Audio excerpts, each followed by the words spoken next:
합의가 됐다고 가정을 해보면 아무리 강간죄라고 하더라도 합의가 됐고 피해자가 처벌을 원치 않아요. 강간죄가 징역 3년 이상이거든요. 3년 이상이면 집행유예 충분히 가능한 범죄고요. 피해자의 의사마저도 법원이 무시할 수 있느냐, 그리고 법원이 이걸 반영하지 않을 수 있느냐, 저는 그건 별개라고 봅니다. 이렇게 처벌불허 의사가 굉장히 양형에 있어서 중요한 지표가 되기 때문에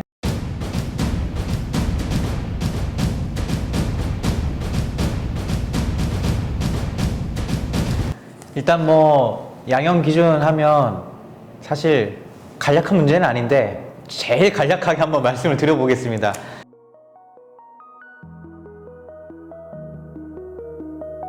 성범죄 양형 기준을 보기 전에 양형 기준이 뭔가 이거부터 좀 보고 들어가야 될 것 같아요.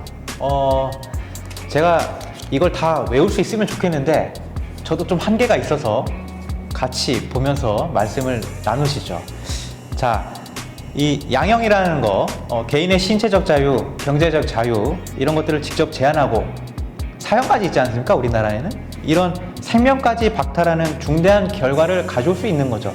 양형, 법원에 이런 몇 년형을 때릴 것인지 몇 년형을 선고할 것인지 이런 판단, 이렇게 이 양형이 중요하기 때문에 적정하고 합리적인 양형, 이것은 형사재판 전체의 공정성 그리고 신뢰성을 확보하기 위한 필수적 요소로 자리를 잡았습니다.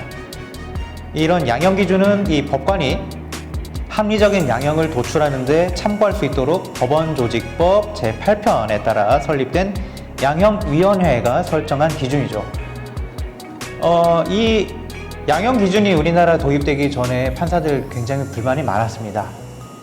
그런데 지금은 판사들이 오히려 조금 더 양형 기준에 맞추는 그런 번거로움은 있겠지만 오히려 형을 내리는 그런 부담에 있어서는 조금 덜어진 것 아닌가, 그런 생각을 가지고 있습니다. 물론 사견입니다.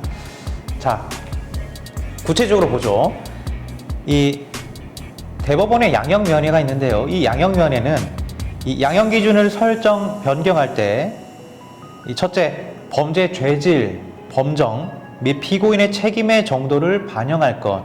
둘째, 범죄의 일반 예방과 피고인의 재범 방지 및 사회 복귀를 고려할 것. 셋째, 같은 종류 또는 유사한 범죄에 대해서는 고려할 양형 요소의 차이가 없으면 양형에서 서로 다르게 취급하지 아니할 것. 넷째, 피고인의 국적, 종교 및 양심, 사회적 신분 등을 이유로 양형상 차별을 하지 아니할 것. 이 원칙을 준수해야 하고, 양형 기준을 설정, 변경할 때 범죄 유형 및 법정형, 범죄 중대성을 가중하거나 감경할 수 있는 사정, 피고인의 나이, 성행, 성품, 지능, 환경, 피해자에 대한 관계, 범행의 동기, 수단, 결과, 범행의 정황, 범죄 전력, 이런 것들 다 우리가 아까 살펴본 이 형법 제51조에 나온 부분이죠. 이런 것들을 충분히 고려해야 된다. 이렇게 고려해서 나온 게 바로 양형 기준이라는 겁니다. 이 양형 기준이라는 것은요, 이 법원이 구속되지 않습니다. 무슨 말이냐면 법원이 이 양형 기준이 있다고 해서 여기에 필수적으로 따라야 된다, 이런 건 아니라는 거예요. 그렇지만 권고사항이기 때문에 법원의 입장에서는 나름대로 양형 기준 틀 안에서 법원의 이 선고가 이루어지고 있습니다. 왜 또 이런 일이 일어나지냐면 양형 기준을 벗어나는 판결을 하게 될 경우에는 왜 양형 기준을 벗어나는 판결을 하게 되는지 법원의 판사가 판결문 이유를 따로 써야 해요. 그렇기 때문에 대체적으로 권고 범위 안에서 형량이 정해지고 있습니다. 성범죄 양형 기준, 우리나라 양형 기준도 굉장히 많지만 성범죄 양형 기준 요것만 가지고 얘기해도 하루 종일 잡습니다. 그래서 제가 설명을 하면 풀어서 해설을 해드릴 수 있겠죠. 그렇지만 그냥 텍스트 관련 정보만 얻기를 원하신다면 밑에 더보기란 링크를 참고해 주시면 좋을 것 같습니다. 양형 기준에 더해서 구체적으로 보죠. 성범죄 양형 기준이 어떠한지 한번 살펴보도록 하겠습니다. 이 여러분들 뭐 대법원 양형기준 양형위원회 이 사이트 보시면 알겠지만 저희도 책자를 봤거든요. 성범죄뿐만이 아니라 양형기준 책을 그냥 받아요. 두께가 한 이만합니다. 그래서 이거를 다 여기서 제가 소개할 수는 없고 성범죄 양형기준만 해도 이 정도 돼요. 그래서 일단 여기서는 이 성범죄 양형기준 그리고 디지털 성범죄 양형기준에 있어서 제일 조금 대표적인 범죄에 대해서만 간략하게 살펴보고 넘어가도록 하겠습니다. 강간죄부터 볼까요? 네. 자, 일반 강간죄만 보도록 하겠습니다. 기본형은 2년 6개월에서 5년이에요. 그리고 감경할 때는 1년 6개월에서 3년이고 가중할 때는 4년에서 7년 사이죠. 그러니까는 강간죄를 저지른 행위자에 대해서는 이 기본, 감경, 가중 이 범위 안에서 형이 이루어진다고 보면 되고 이보다 더 감경되는 형, 이보다 더 가중되는 형에 있어서는 법원이 따로 이유를 써야 돼요. 왜 이러한 판결을 하게 됐는지 그렇게 되는 거고 자 그러면 기본 요소가 있고 감경 요소가 있고 가중 요소가 있어요. 감경 요소가 뭔지 한번 간략히 봅시다. 자, 청각 및 언어 장애가 있거나 본인 책임이 없이 심신미약 상태이거나 자수를 한다든지 처벌불원을 한다든지 처벌불원 합의죠? 예, 합의가 된다면 감경 사유가 된다는 거죠. 심신미약 얘기 나왔는데 여기서 본인 책임이 없으면 이게 중요해요. 심신미약 이거는 옛날부터 많이 나왔죠. 자, 술 마셔서 심신미약이 돼가지고 판결이 나오는데 감경되고 이런 거 얼마나 우리 사회적으로 문제가 많습니까? 이제 법원이 그거 안 봐준다는 얘기입니다. 아, 판사님 제가 술 취해가지고 실수한 것 같아요. 안 봐줘요. 본인 책임이라는 거예요. 왜? 본인이 술 마셨으니까. 술 마시고 그런 성향 있었으면 좀 조심했었어야지. 그래서 이 심신미약 상태라는 거는 본인의 책임이 없음을 전제로 한다는 거 여러분 유의하셔야 돼요. 물론 사등에 참작할 만한 경위는 되겠죠. 근데 그런 건 어느 경우냐, 행위자하고 피해자하고 뭐 잔뜩 술을 마셔가지고 정말로 인사불성이 돼서 나도 모르게 그렇게 했다. 근데 저는 그런 사례마저도 굉장히 좀 조심스럽게 봐요. 왜냐면 그것도 결국엔 본인 책임이잖아요.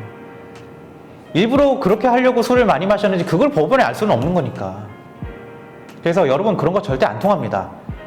참작은 되겠죠. 근데 그게 감경 요소냐? 그건 아니다라는 거. 여러분 유념하시고, 또 뭐 소극적으로 가담한다든지 타인의 강압이나 위협 등에 의한 범행 가담, 굉장히 이런 공범의 관계에 있을 때의 얘기죠. 그리고 상당한 피해 회복이 됐을 때, 자 여기서 중요한 게 또 나오죠. 공탁 포함된 게 지금 이제 감경 요소로 반영이 되고 있습니다.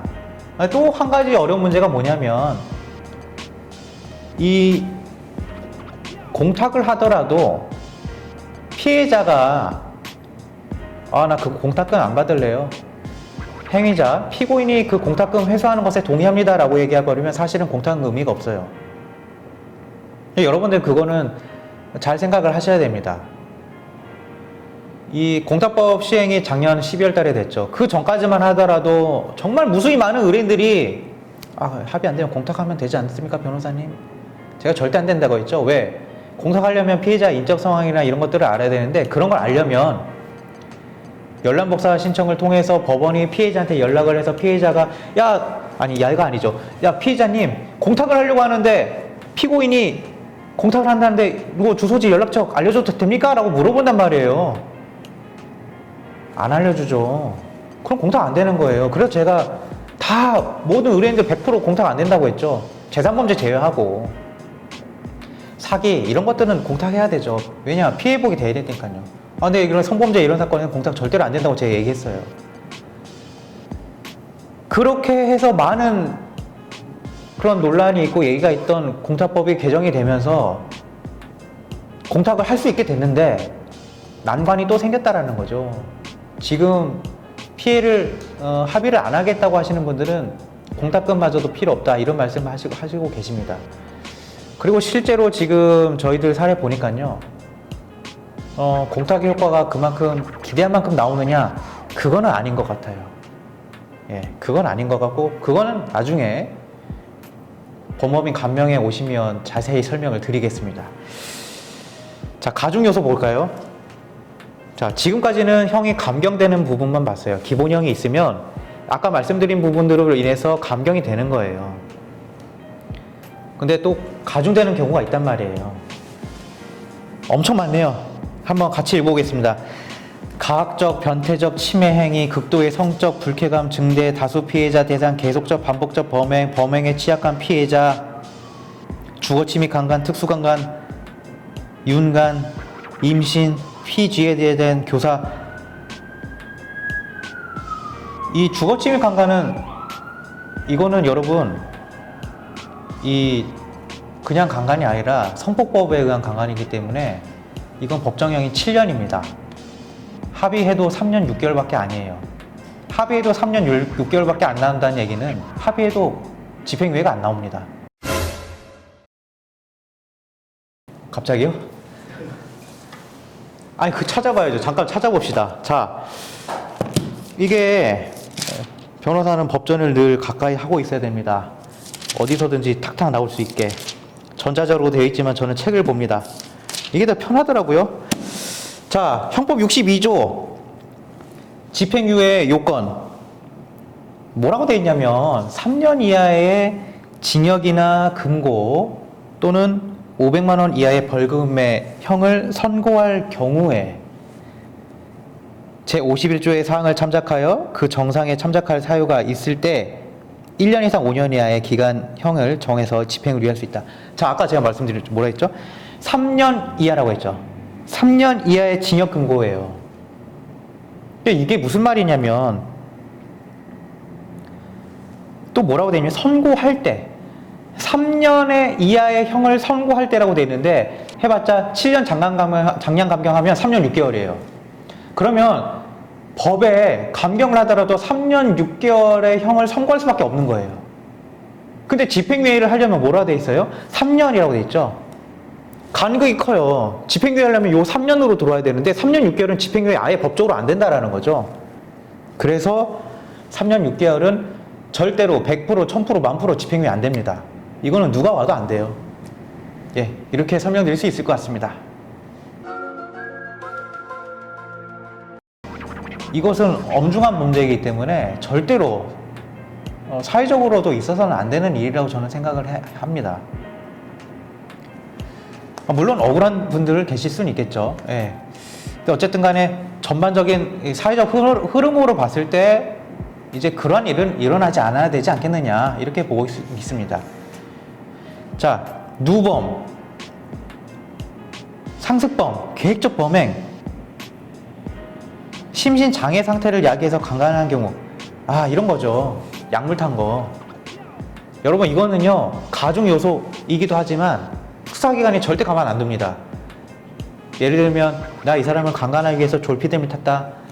여러분 또 여기서 착각하는 게 뭐냐면 졸피뎀을 타서 성행위를 한다는 것을 난 폭행 효과가 없었는데 이건 강간 아니지 않나요? 라고 하시는 분들이 있어요. 근데 그걸 강간이라고 한다니까요, 여러분.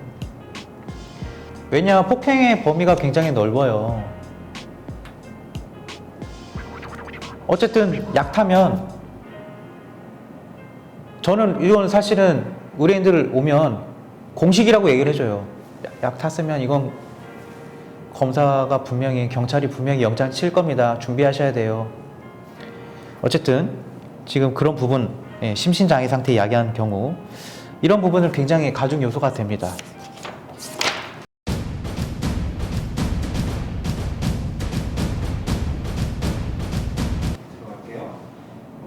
변호사님, 외국과 비교하면 우리나라 성범죄 처벌은 낮은 편으로 보이는데요. 이에 대해서 변호사님은 어떻게 생각하시나요? 자, 이것도 우리 이